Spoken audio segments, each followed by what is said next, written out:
go when your religion crumbles and your whole world turns upside down? What do you do when your beliefs fail you? How do you learn to trust God again? Join us as we pick up the shattered pieces man-made religion left behind by taking up our cross and following Jesus.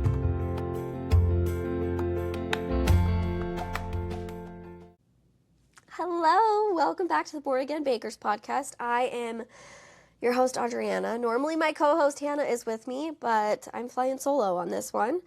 I'm going to apologize in advance. I do sound a little sick. I have really been through it the last few weeks. I've mentioned before some autoimmune issues, and my body just really did not handle some things very well. So I am coming off of some really bad flares in my health, and glory to God, I'm doing better. I'm so happy. Seriously, praise Jesus, because it was really bad there for a minute. I feel like I'm really finally coming up for air and just ready to jump back into life. So today we are talking all about fresh milled flour. Hannah is enjoying a beautiful trip, and I'm so thrilled for her that she gets to do that. And I am really excited to talk all about flour. I do have a little bit of a cough, so sorry about that. I'll try to edit any coughing out. We're just going to jump in. So today we are just going to talk about getting started with fresh milled flour, and then I'm going to do a part 2 with some tips.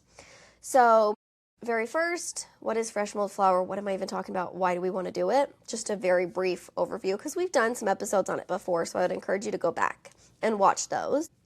But basically, fresh milled flour, we are wanting the whole grain milled into flour. Generally, my standard for fresh milled flour is within a month, because there are some small mills that will mill the grain.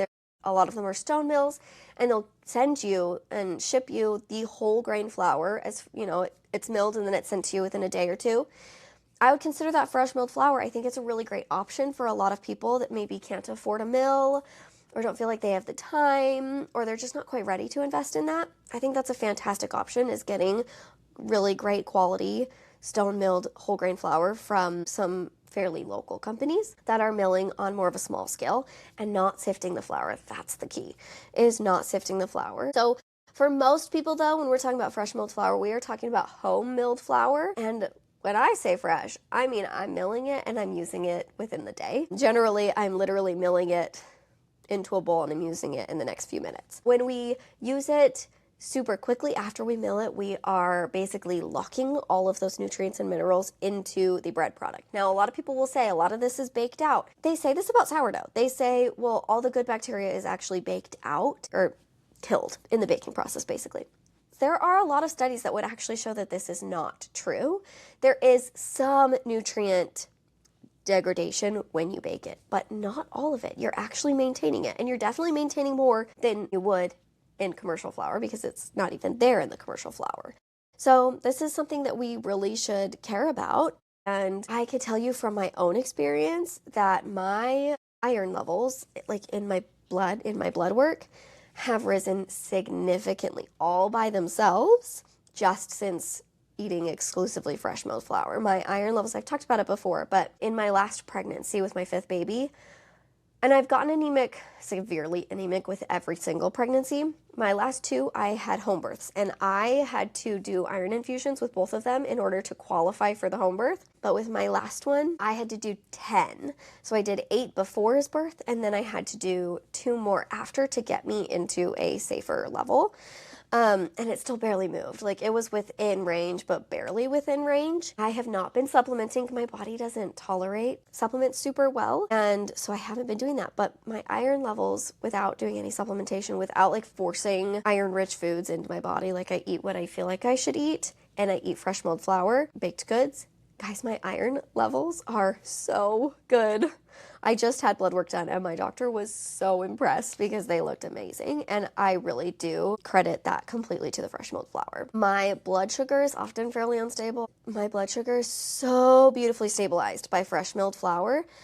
My kids snack so much less. There are so many reasons to eat fresh milled flour. Also, it's an incredibly accessible, nutrient-dense food. If stored properly, broken grain, so it's not milled, not cracked or anything, grain in its whole form, if stored properly, will store well for 30 plus years. In this house, there are boxes of food storage in one of the closets upstairs that are older than me. They just have never left the house. And it's like hard white wheat and hard red wheat. I would be willing to go open a can and use it because I would trust that as long as there's no visible signs of spoilage or anything, it's totally fine. Grain seriously stores and keeps forever. God designed it beautifully. And I mean, that's in the Bible. That's storing grain is a beautiful way to have food, no matter what the season, times of famine, no matter what, it's an incredible way to nourish your body. All of that said, let's jump into what you need to have fresh milled flour. Now, obviously a grain mill is kind of essential to mill your flour, but there are workarounds. You could share with friends. The really good grain mills are going to run you multiple hundreds of dollars, anywhere from we'll go $250 to $1,000 depending on the mill that you choose, depending on the type of mill, the quality of the mill, but 300 is probably going to be the low. About $300 US is probably the lowest end. Now, that doesn't mean that it's not a good quality mill, but those are going to be the less beautiful, maybe a different kind of mill. So the impact mills are generally cheaper. So an impact mill is where it has all these little burrs that kind of stick out, and they just impact each other to burst the grain rather than grinding it. So that would be things like the Wonder Mill or the Whisper Mill or the Nutra Mill. I think that's the Wonder Mill.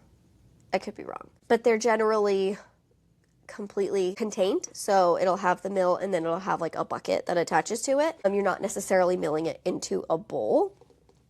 And then there are stone mills, and those are where you have actual stones grinding on each other, which is my personal favorite kind. And there are steel burr mills where it's kind of like the stones that are grinding on each other. It's just metal instead of stone. So I have one of each. I have a steel burr manual hand grinder. That's kind of like a just in case the power's ever out mill. Then I have a Como Classic myself. Hannah actually also has that one, and that is a stone burr mill. And then my mom has, I think it's the Wonder Mill, or it was Wonder Mill, and then Nutramill bought it. I think. Anyway, that is an impact mill. It has like the little canister that attaches with the tube.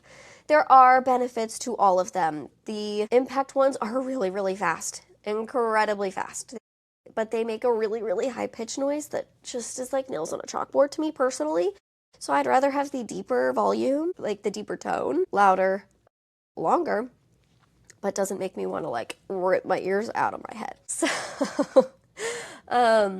the benefit with these stone burrs is that it doesn't heat the grain up as much. Now, if you're doing, like a hand crank one, it's not going to heat it up as much because it's not going as fast. Any of them are going to heat it up because there's friction involved. But the nutrient degradation with the heating up of the flour, in my opinion, isn't that big of a deal because you're going to bake it anyway. And unless it's getting to like 350 degrees, the flour itself, it's not worse than baking it. So I wouldn't let that be something that stops you. If you really want to mill your own flour and you need a more economical option, by all means, get yourself an impact mill. Now, there are also mixer attachments that can do this, like for a stand mixer. In my personal opinion, now I have not actually used one, but through social media, I have been able to interact with a lot of people that have used them, and almost every single person that I have talked to that has used one has regretted paying money for them. A lot of them are actually really expensive. They're not economical based on how little they actually put out. They're really slow. They hit the grain more. They often burn out the motor of your stand mixer. There's a lot of drawbacks to them, and because most of them are running about $150 anyway, it stands to reason that maybe you just save up a little longer and get a higher quality mill. You can also find used mills. I see a lot of them on Facebook Marketplace. You could also, I know there are some local places that will, like local market stores that often will have grain mills. I know there's one in Oklahoma that's getting a mill that Hannah mentioned. There's a place in, I want to say it's in Missouri, called Regent. I just saw them on TikTok actually, and they sell grain and they have a mill there that you can just buy the grain and mill it in the store. I think that's incredible. I would love, like as a ministry one day, to get mills probably into churches, just because I feel like that's, I don't know, probably the easiest way to get them out there. But I think that would be incredible just to have places. You know, like grocery stores have coffee grinders. Why don't we have grain mills? Anyway, it would just be really incredible to be able to do that. So those are the most common grain mills. There's also obviously roller mills, but those are the huge commercial mills. So you need a mill. But again, you don't necessarily have to own it. You can have, I'm sure that there is somebody in your community that has a grain mill that would be so willing to let you come over and mill your grain at their house with their grain mill. And most of them will let you do it for free. I will always tell people, oh, come over and mill your grain. Like, you can come use my grain mill, please. I keep telling my sister, she has just like, she lives in a teeny tiny little apartment and she wants to do it, but she's like, I really don't have anywhere to store it. I'm like, store your grain here, come mill your flour. I really don't mind, please come do it. And I know Hannah mills grain for people all the time, so they can try it. There are so many ways. Get creative. I mean, really, in a pinch, you could use a high-power blender. It's not going to provide the most consistent or fine flour, but it is an option whatever you can do, right? Like, I do think, obviously, long-term, economically, you want to get an actual grain mill because it will just last you so much longer and you'll get better results. But there are so many options, guys, so don't feel like you can't do it just because it's expensive. It's only expensive right up front. It's only expensive for the initial investment, and then it's very, very affordable because you're only buying grain. I mean, my mom has had her impact mill for, I don't know, probably 25 years. I started with a grain mill that my aunt gave me that was probably 50 years old. Now my sister has that one. There are so many options. These mills last forever, okay? They were made well. And there are places that are manufacturers that are starting to come out with some cheaper options. I know that Nutramill did come out with I want to say it was $250. I think it was called the Impact, and I think it was called the Impact. It's small, but it was a lot more affordable than some of the others. Another thing that you do need, now a lot of people will say, no, you don't need that. No, I'm telling you, please, you need this. Very affordable. You need a kitchen scale.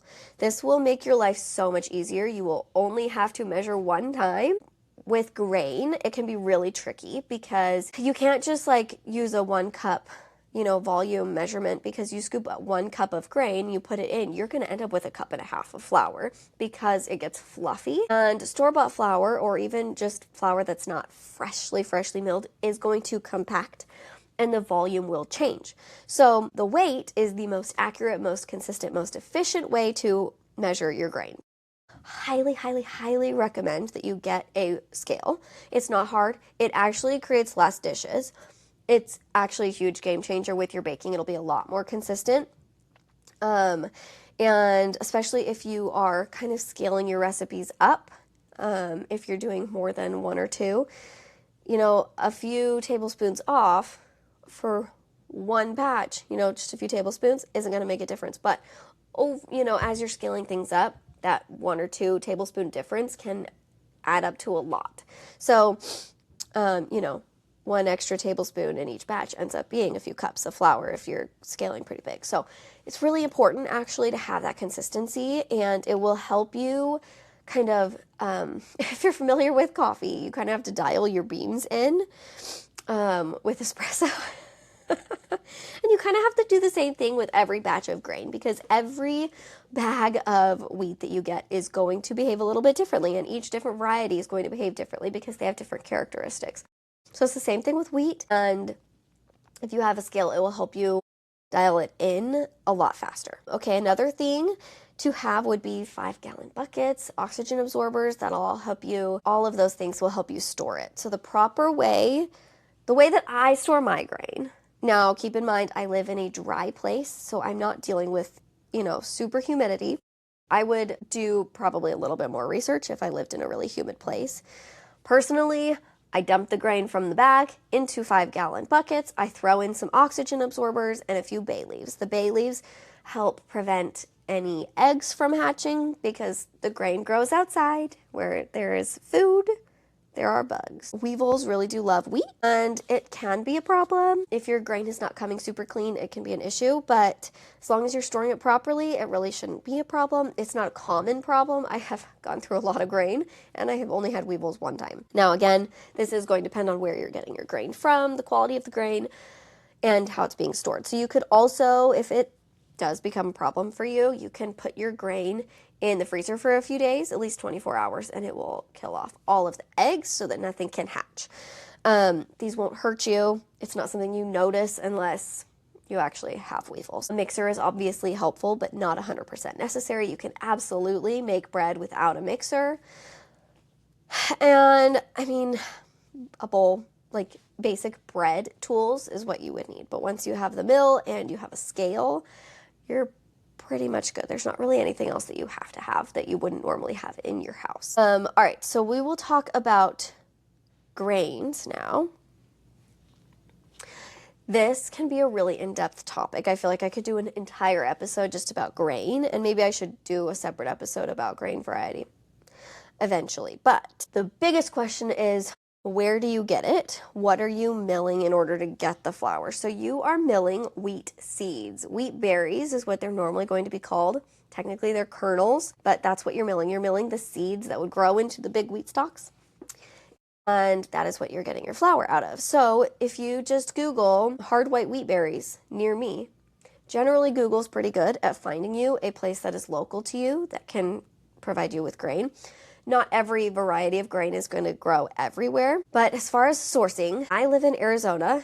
Hannah lives in Oklahoma. I have a fresh milled sourdough guide on my website, southworthsourdough.com. I have a whole ebook that is dedicated to fresh milled sourdough, and there is a huge, long source list of places you can buy grain from based on the region. I'm going to name off a few. I can't name them all.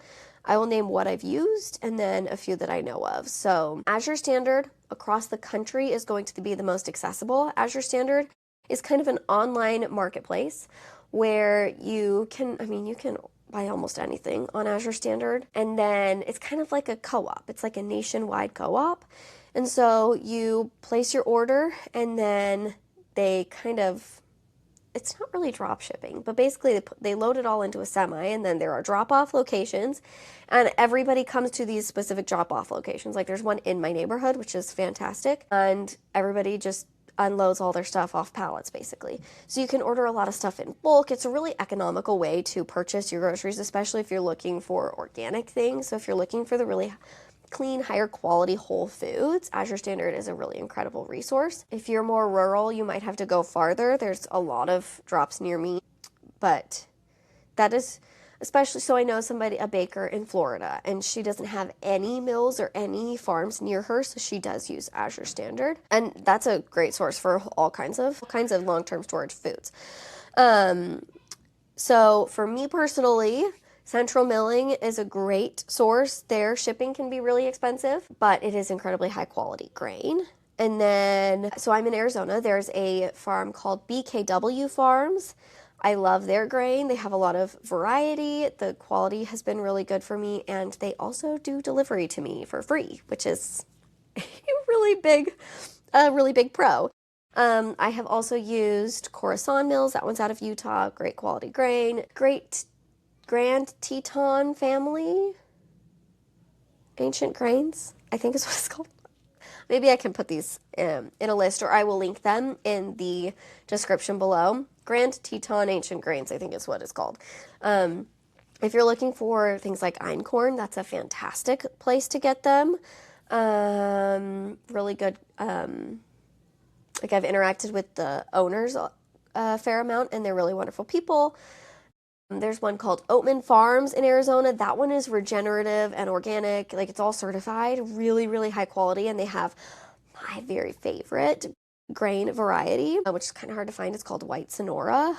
It is heaven in a chocolate chip cookie. You guys, it's incredible. So look for places that are local to you. If you live near Amish people, if you live near Amish communities, they often will have grain sources, or in their Amish stores, they have a lot of grain too. So that's when I talk to people online, their favorite places are often the Amish stores. Google's pretty good at finding you places. So that's how I found BKW. It was a little sketchy the first time I tried it because their website was it was just different than what I'd used. Getting grain can be expensive if you're having to ship it because it's often shipped by freight weight. So the shipping can be really expensive because it's obviously heavy. I have a reel on my Audrianna Southworth on my personal Instagram account that will be or is pinned, where people have commented where they get their grain, and that's going to be a really great resource.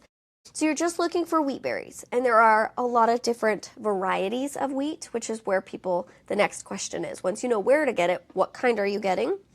I will always recommend that you start with hard white wheat. That is what's going to be the most similar to the flour that you're used to. And sometimes it can be kind of a tricky transition, especially if you have kids or a picky husband. Going from commercial flour to 100% whole grain fresh milled flour can be there's definitely a change in the flavor. It's so much more flavorful. And okay, guys, I am a very picky person, and I thought it tasted gross at first. It took some detoxing, it took some just getting used to it, and it took finding the right recipes. Not every recipe is great.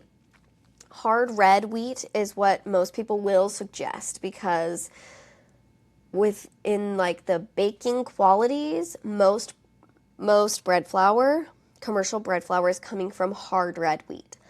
But they're removing a lot of what characteristically comes from hard red wheat. So hard red is a really deep, earthy flavor. Earthy is a generous, kind way to say it. A lot of people love hard red. I don't. Hard red is really strong. I did perfectly develop my daily bread recipe to work with hard red because I was told when I very first was buying grain, and I was panic buying grain because I thought the world was going and I bought a lot of hard red wheat, so I have to use it. And so I developed my daily bread recipe to work with hard red wheat.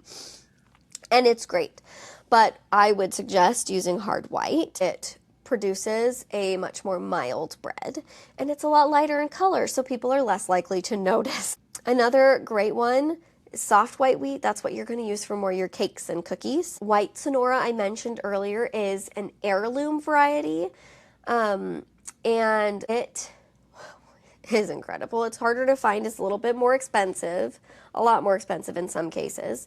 It is a soft white wheat, but it has a fairly high protein content, so it actually can be used for bread. So it functions a little bit differently than regular soft white wheat does. And I really enjoy it. It's really, I will just scream it from the rooftops. I love White Sonora. It smells like honey. It's just fantastic. I love it. Anyway, it's interesting. So the reason why they're called hard and soft is because the kernels for hard wheat is actually harder than the soft white. If the soft white, you can generally leave a little indent with your fingernail, and the soft white wheat is going to have a much lower protein content. So it's not going to hold as much water. So it's not as good for yeasted leavened breads, but it's fantastic for baking. So there's modern wheats, which would be your hard red, your hard white, and then there's heirloom wheats, and those are the ones, there's a certain classification basically for how long it has been its own variety. They're older, but they're not considered ancient. So White Sonora, Red Fife, there's a Warthog one. They're all heirloom varieties. Durham is an heirloom variety. They're older, but they're not considered ancient. And then the ancient ones are the very first wheats. So you have einkorn, spelt, kamut. Kamut is the same as Corazon. Kamut is like the brand name. Those are a lot of what's coming from biblical times. So originally there were wild grasses, and they were originally cultivated. It would have been einkorn, and then spelt, and then Corazon, and they kind of hybridized over time, natural hybridization, and then you end up with Durham, comes from Corazon, and eventually you get to where we're at today. There is no genetically modified grain for sale commercially in the United States of America. There's none being grown. It's illegal. Most countries would not import it. It doesn't make sense for them to grow it. So you're not going to get genetically modified wheat. I do highly encourage you to get organic because that means it's not going to be sprayed with glyphosate and other terrible chemicals.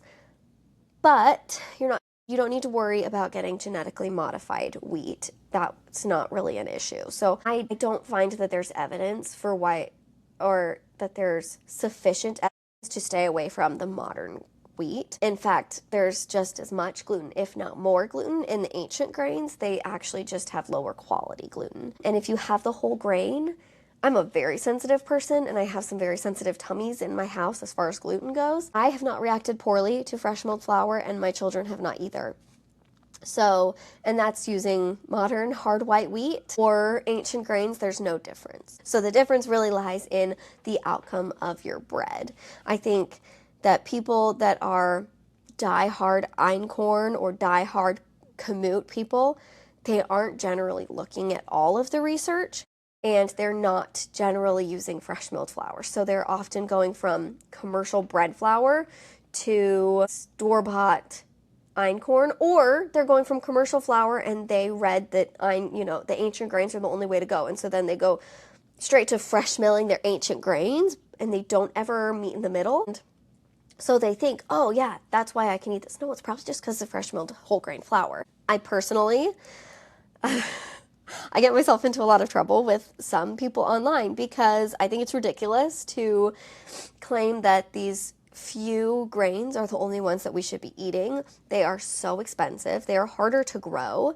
They're not as drought resistant, which means they're not as accessible, which means that it's sort of gatekeeping the food that God intended us to eat. And I don't really like that. I have a problem with that, especially when there's nothing actually wrong with the modern wheats. I think that if you really enjoy the flavor of those wheats, of the ancient grains, by all means use them. But they are so expensive and they're harder to use. They don't make as good of bread. You're never going to get a super soft, fluffy loaf of sandwich bread from 100% einkorn. It's not going to work. Einkorn also just is very sweet. It has very, very sweet, grassy flavor that's different than hard red. I could go on and on. Anyway, I'm not anti-einkorn. I have einkorn in my house. I use it for some things. But I'm definitely anti-einkorn only. I think that's ridiculous and it's not actually beneficial. So I will step off my soapbox now and get back to my outline. There are a lot of different varieties and you do have to kind of find what works for you. If you're in the northern regions, Red Fife is really amazing. I love Red Fife. I got that one. I tried it very first actually from Better Basics Milling. She's in Canada. And that flour was so good. It's kind of like hard red, like it functions like hard red, but it tastes way better. That's an heirloom variety. So let's see. Bread you're going to want your higher protein hard wheats. And then for pasta, durum or kamut are your go-tos. The other thing to keep in mind is how to use it. And that they all do function differently. So one thing that you do have to know going into it is that if you want really great bread that you really, really love, you're going to need a variety of grains. Just using hard white wheat and soft white wheat you're just not going to get the flavor depth that you want.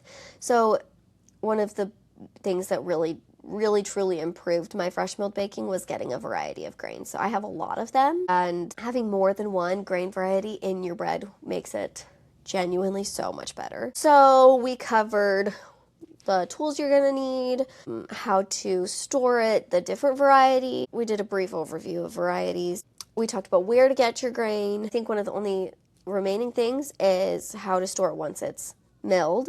And then for part 2, I will talk about actually using the flour. I personally like to mill my flour day of and use it, or occasionally, like if I know I need to wake up kind of early to get the bread started, I will mill it at night and then I'll just use it right away in the morning. I let it sit on the counter. You're not going to lose that many nutrients just by, sleeping for 12 hours. It's not that big of a deal. We're still getting the whole grain. Still so many benefits. You don't have to use it within 5 minutes of milling it. That's okay. If I can, I do, but you don't need to. We don't need to stress about it. God did not create us to live in fear and anxiety that we're going to do something wrong by 5 minutes. It's okay.